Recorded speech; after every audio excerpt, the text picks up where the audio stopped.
Hi, this is Adam from Sterling People Solutions. Today I want to speak to you about a really important part of any recruitment process. That's delivering bad news. Now, nobody likes to give bad news, and no candidate likes to hear that they've been unsuccessful for a job role. It sucks, let's face it, there's no other way to put it. So here are some really straightforward tips on how to deliver bad news effectively. Now, first of all, it needs to be timely.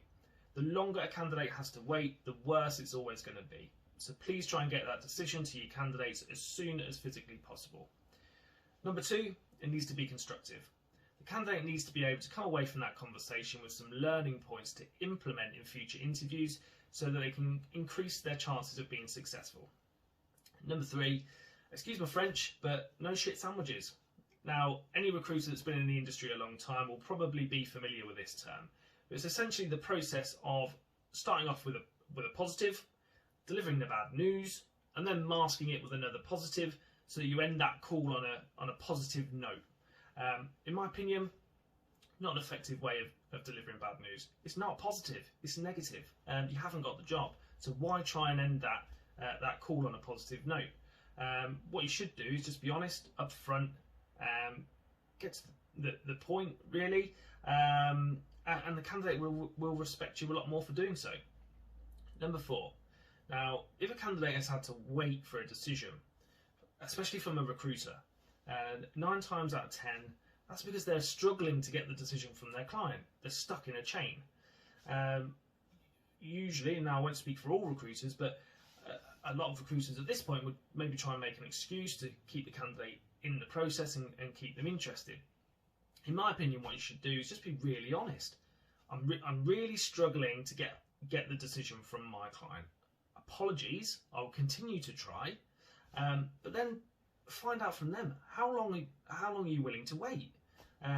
What would you like to do? How would you like to move forward?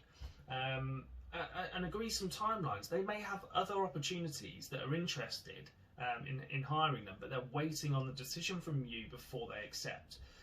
If you lie to them, they could lose out on those other opportunities, which is, in my opinion, is poor form and poor conduct. So always be honest. If you're waiting, let them know. If you're struggling, let them know. Allow them to make a decision on how long they wait. It's really, really important in my opinion. Number 5, discuss the feedback fully. Make sure they understand why they've been unsuccessful for that job opportunity. Allow them to ask any questions that they have, but then at the end, leave the door open, leave the lines of communication open, because as human beings, we go away, we stew on it, we talk to our partners at home, we sleep on it, and then in the morning we have a load more questions. So make sure that the lines of communication are left over for anything that comes up after they've had a chance to digest all the information. Lastly, don't wash your hands with good candidates.